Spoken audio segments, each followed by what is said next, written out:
Bonjour à tous, on se retrouve pour une nouvelle position avec le trait pour les blancs. On est dans une finale, puisqu'on a échangé quand même beaucoup de pièces ici avec une dame, une tour et des pièces mineures d'échanger. En finale, dans laquelle les blancs ont un pion de retard, un pion passé très dangereux, difficile à arrêter. Il va probablement coûter une pièce aux blancs si ils ne font rien avant. Donc qu'est-ce qu'on pourrait faire ici avec les blancs? Bien sûr, on va toujours regarder les coups forcés en priorité, puisque on a quand même une tour sur la colonne à côté du roi. Bon, le fou qui est bloqué par un pion, mais le cavalier aussi qui pourrait arriver. En tout cas, le pion, on sait que c'est un pion dangereux, le pion F6, qui a quand même à 2 cases de fer dame.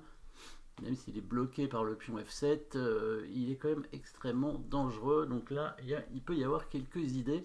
Donc regardons peut-être cette idée avec ce coup de tour en H8. C'est un échec, de toute façon, il faut l'envisager. Le roi est obligé de prendre la tour, et à ce moment-là, on continuerait peut-être avec la prise du pion avec le cavalier en G6, toujours pour faire un coup forcé, un échec. Eh bien, l'idée est intéressante, parce que s'il prend le cavalier, on va pousser le pion, voilà, le pion dangereux, qui fait échec à la découverte, et on pourrait récupérer la tour. Sauf que, évidemment, aux échecs, on n'est pas obligé de prendre. Donc, quand on prendra le pion avec le cavalier, il va bouger son roi. Et là, on ne pourra pas faire grand-chose après, je pense. Par exemple, il va mettre son roi en H7, et le cavalier G6 là sera attaqué cette fois, parce qu'il n'y aura plus de découverte. Plus vraiment moyen de faire échec, puisqu'il y a la tour qui contrôle, et les pions n'avanceront pas, en tout cas pas rapidement, et les cavaliers noirs qui vont revenir, etc. Donc une idée intéressante, tour H8, mais ça semble pas satisfaisant. Mettez la pause pour savoir, pour trouver la bonne suite avec les blancs, et pour trouver l'autre coup forcé qui lui sera bon cette fois.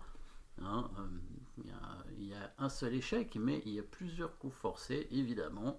On cherchera toujours la menace de mat, et il y a bien une menace de mat dans cette position avec un coup pour les blancs. Alors ça va être la même idée que ce qu'on a vu, sauf qu'on va simplement inverser les coups, et ça arrive souvent, l'inversion des coups.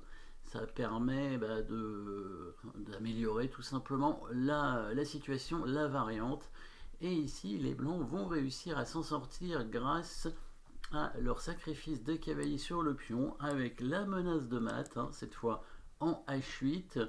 Les noirs sont obligés de prendre le cavalier. Bon, ils peuvent faire un échec intermédiaire s'ils veulent, mais ça ne va pas changer grand chose. On va bouger le roi à peu près où on veut. Alors là, par contre, ils ne doivent pas bouger leur tour, parce que sinon le roi se rapproche et va pouvoir prendre le pion. Donc là, ce serait pas une bonne idée de continuer à faire échec. Donc c'est le seul échec vraiment qu'ils peuvent faire. Les noirs peuvent prendre le cavalier en G6.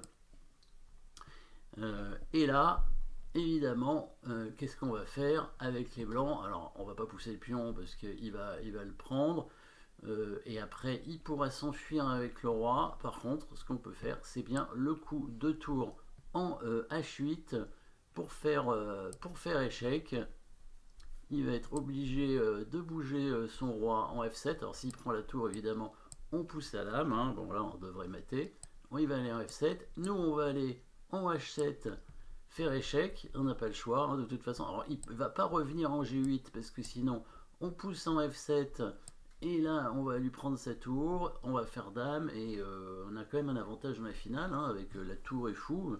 Pas sûr qu'on gagne, mais en tout cas, il y a des bonnes chances. Donc il va venir plutôt en F8 avec son roi. Et là, on n'a pas grand chose à faire d'autre que refaire échec avec la tour, parce que si on pousse le pion, là maintenant il pourrait par exemple faire échec ici et prendre le fou, sans souci. Donc là, ce serait pas une bonne idée. Donc là, on est obligé de répéter les coups en faisant échec, et puis en refaisant échec, et ça va faire partie nulle par répétition de position, tout simplement.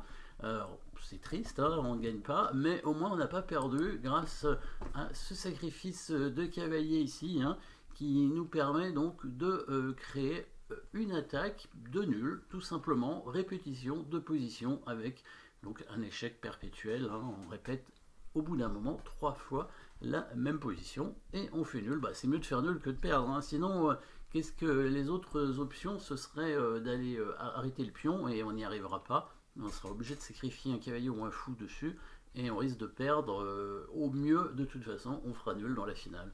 Donc autant faire nul tout de suite, c'est quand même la meilleure solution. Voilà. Merci d'avoir suivi cette position et à très bientôt.